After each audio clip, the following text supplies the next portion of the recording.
ব্যস্ত এই শহর জুড়ে অবিশ্বাসের ঢেউ, সবাই বলে সাথে আছি, পাশে থাকে না কেউ। হ্যালো এভরিওয়ান, নমস্কার। কি অবস্থা, কেমন আছো সবাই? আশা করছি খুব খুব ভালো আছো সবাই। আমরাও ভালো আছি তোমাদের আশীর্বাদে, ঈশ্বরের কৃপায়। আর তোমরা যে যেখান থেকে আমার ভিডিওটা দেখছো, তোমাদের সবাইকে অনেক অনেক ওয়েলকাম। আশা করছি ভিডিওটা ভালো লাগবে তোমাদের। যদি ভিডিওটা ভালো লাগে অবশ্যই পুরো ভিডিওটার সাথেই থেকো। তো এখন হচ্ছে সকালবেলা 5:30 কি 5:45 বাজে। তো স্বপ্নিলের আজও এক্সামটা আছে, তো এই কারণেই সকাল সকাল ঘুম থেকে উঠে গিয়েছি আর এসে একটু বারান্দায় দাঁড়িয়েছিলাম। তো দেখতে পারছি যে একটা বানর আসছে, তো ভাবলাম একটা যেহেতু আসছে তো আশেপাশে আরও অনেকগুলো থাকতে পারে, তো দেখি সব দল বেঁধে আর কি আসছে। তো ওদেরকে দেখলে একটু খাবার দিতে ইচ্ছা করে, কিন্তু এখন দিই না ইচ্ছা করেই, ওদের ওপরে একটু রাগ করে।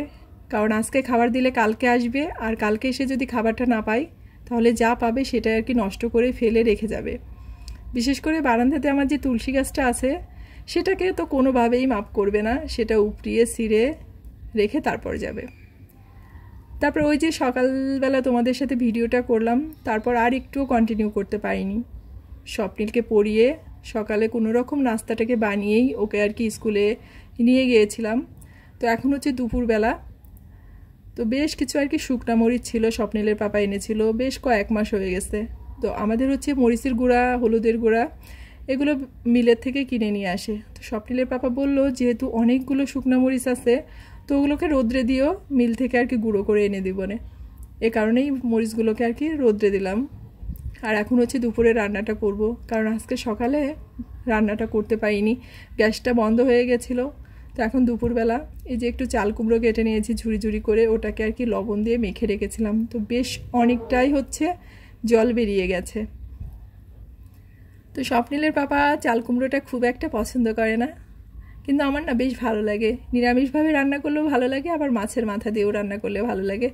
তো স্বপ্নিলের পাপার জন্য ভাবলাম যে একটু ইলিশ মাছের মাথাটা দিয়েই রান্না করি, যাতে ও একটু ভালো খাই।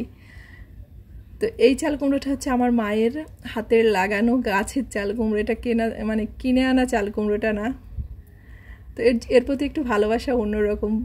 তো ভাই আবার বললো যে চাল কুমড়োটা রান্না করতেছিস তাহলে ওর মধ্যে একটু আলু আর কি ভেজে দিলে ভালো লাগবে। তো এ কারণেই ছোটো ছোটো করে আলু কেটে নিয়েছি, তো ওগুলোকে একটু ভেজে নিচ্ছি, আর মাছের মাথাটাকেও ভেজে নেব।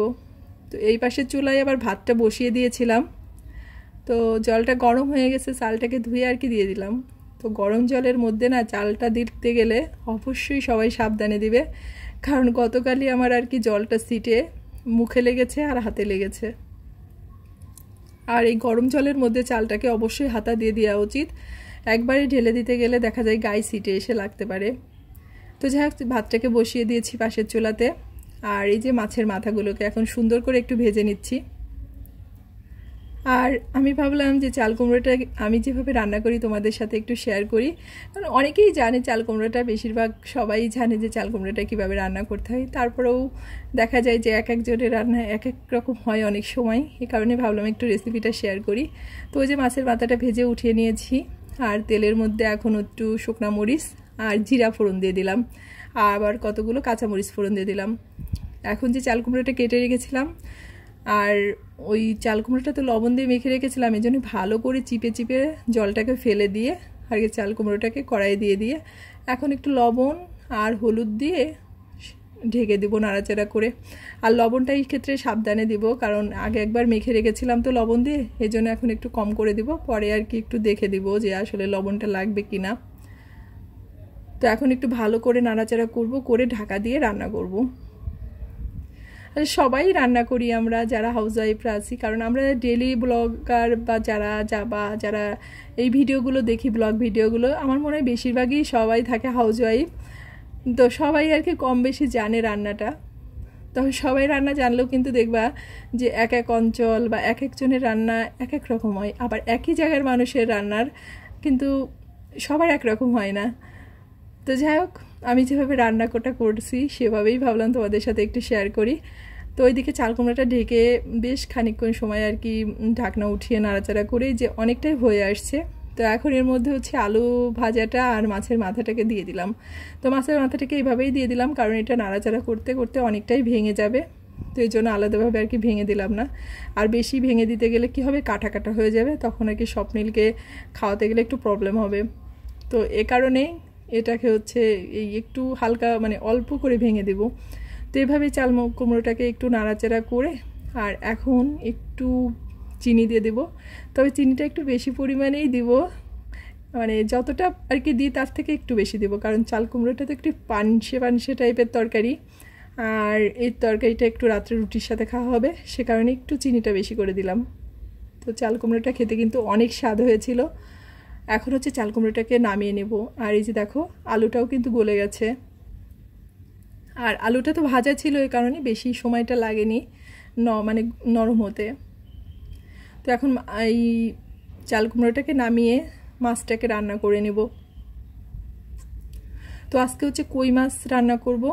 তো কই মাছটাকে সকালবেলায় কেটে আর কি লবণ হলুদ দিয়ে একটু মেখে রেখেছিলাম, কারণ ভেবেছিলাম যে সকালেই রান্না করব, কিন্তু আসলে এভাবে সময় পাইনি, তো সে কারণে একটু লবণ হলুদ দিয়ে মেখে রেখেছিলাম আর ফ্রিজে রাখিনি। তো লবণ হলুদ দিয়ে অনেকক্ষণ মাছটাকে মেখে রাখলে কিন্তু ভালো হয়, কারণ মাছের মধ্যে সবসময় লবণ একটু মরিচের গুঁড়া দিলে একটু লবণটা আর কি ঢুকে যায় মাছের মধ্যে। তো এই যে এই কই মাছগুলোকে একটু আলু দিয়ে রান্না করব, তো সে কারণে একটু আলুটাকে ভেজে নেব আর একটু জিরে আর আদা বেটে নিয়েছি। আর মজার কথা কি জানো, এই মাছটা না অনেক দিন ধরে ফ্রিজে ছিল, মনে ছিল না আর কি যে কই মাছটা আছে। তো আজকে ভাবছি কী মাছ রান্না করব, তো হঠাৎ দেখে কই মাছ আর কি আছে, তো কই মাছটাকে রান্না করব। আর কই মাছটা যেহেতু বেশ কয়েকদিন হয়ে গেছে, ভাবছি যদি একটু গন্ধ গন্ধ লাগে মাছের মাথাটা, তো সে কারণে একটু আদা দিয়ে দিয়েছি আর জিরা বাটা দিয়েছি। আর নামানোর আগে একটু ভাজা জিরের গুঁড়ো দেবো, তাহলে কোনো গন্ধ লাগবে না।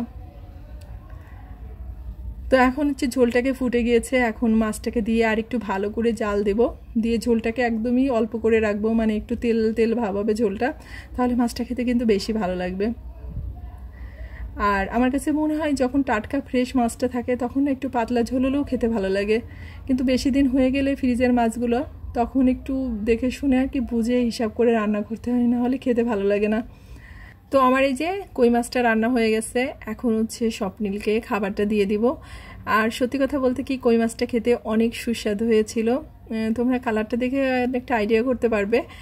আর এখন এই ভিডিওটুকু আমি হচ্ছে এর আগের ভিডিও, কারণ যেহেতু প্রতিদিন ভিডিওগুলো আপলোড করতে পারতেছি না, একটু গ্যাপ পড়ে যাচ্ছে, তো ভিডিওগুলো থাকতেছে কিন্তু ওগুলোকে এডিট করে আপলোড দিতে পারতেছি না। স্বপ্নিলকে যখন কোচিংয়ে নিয়ে যাই তখন আর কি ভাবলাম যে তোমাদের সাথে একটু শেয়ার করি। আমাদের এখানে আশেপাশের 2-3টা মহল্লাতে আর কি বিপদনাশিনী পূজা হচ্ছে। তো আজকে বিপদনাশিনী পূজাতে সবারই আর কি অনেকটাই কষ্ট হচ্ছে, কারণ বাইরে না বেশ বৃষ্টি হচ্ছে। তো এই অবস্থায় আসলে নদীতে যাওয়াটা অনেক কষ্ট হয়ে যায় প্রদীপ নিয়ে। আর আমি এখানেই পূজাটা করি, কিন্তু যেহেতু এবার স্বপ্নিলের পরীক্ষার মধ্যে পড়ে গেছে, তো এ কারণে আমি করেছি হচ্ছে তাঁতিবাজারে। তো যাওয়ার সময় ভাবলাম তোমাদের সাথে একটু ভিডিওটা শেয়ার করি।